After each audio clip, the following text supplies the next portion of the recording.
Harvey Nash's unique differentiator is not only its services, but also its people. Its people are passionate and they're professional. I can see in every single person that works for Harvey Nash the commitment to delivery for their clients and the commitment to quality. We're a professional services organisation and we deliver executive search, interim management, offshore development and IT recruitment. We operate on 3 continents. We have 8 offices in the US.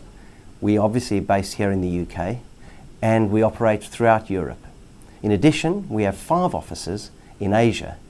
Harvey Nash is the best executive and IT specialist recruitment business in the world.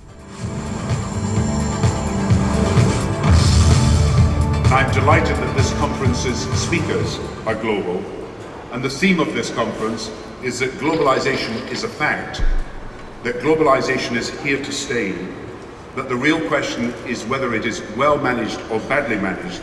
It is for us to be evangelists for globalization, taking on the anti-globalization and protectionist forces who fail to recognize today's economic truth that free trade, open markets and flexibility are preconditions of modern economic success across our global economy.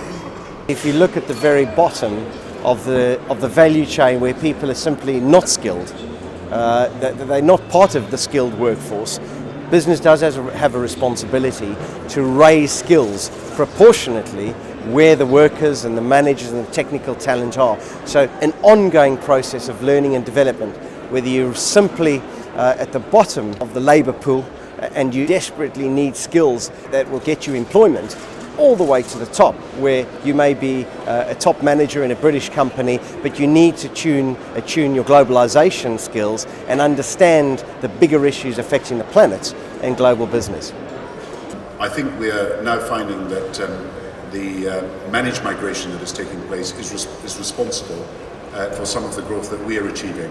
And I think we all know that the contribution that people with skills can make to the economy is something that companies have been able to take up.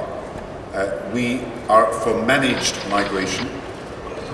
We are for clamping down on illegal immigration. But we are for recognising, as we did with the publication of the new skills targets, we are for bringing in people with skills into the United Kingdom. In a country like ours, the culture can change so that we become more entrepreneurial, more ambitious, and more determined to succeed in the modern world. That culture can be pervasive among school children and school leavers and college and university students, as well as people who are already in business. I think Britain is becoming more entrepreneurial. Gordon Brown had some strong views on migrant workers, specifically those highly skilled ones, which we allude to in our research. Those workers contribute over £55 billion to the UK economy. That represents roughly 5% of GDP. And it appears to me that Gordon Brown totally buys into the migration of highly skilled, professional, managerial and technical talent. What he was very clear about, though, was a controlled migration and a process which doesn't impact the infrastructure of the country overwhelmingly in small pockets.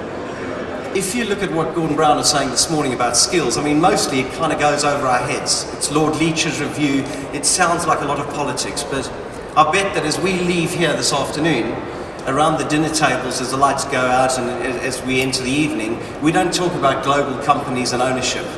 We talk about the education of our children. I know that on a Saturday evening that's probably the most important topic and most controversial. And whilst we're debating state versus private, independent versus grammar, the Chinese are spending a third, the average family spends a third of its income on education, and that's in a communist state. The second point I'd like to make is our graduates are leaving with irrelevant degrees. And we all know this, it's all about having fun now.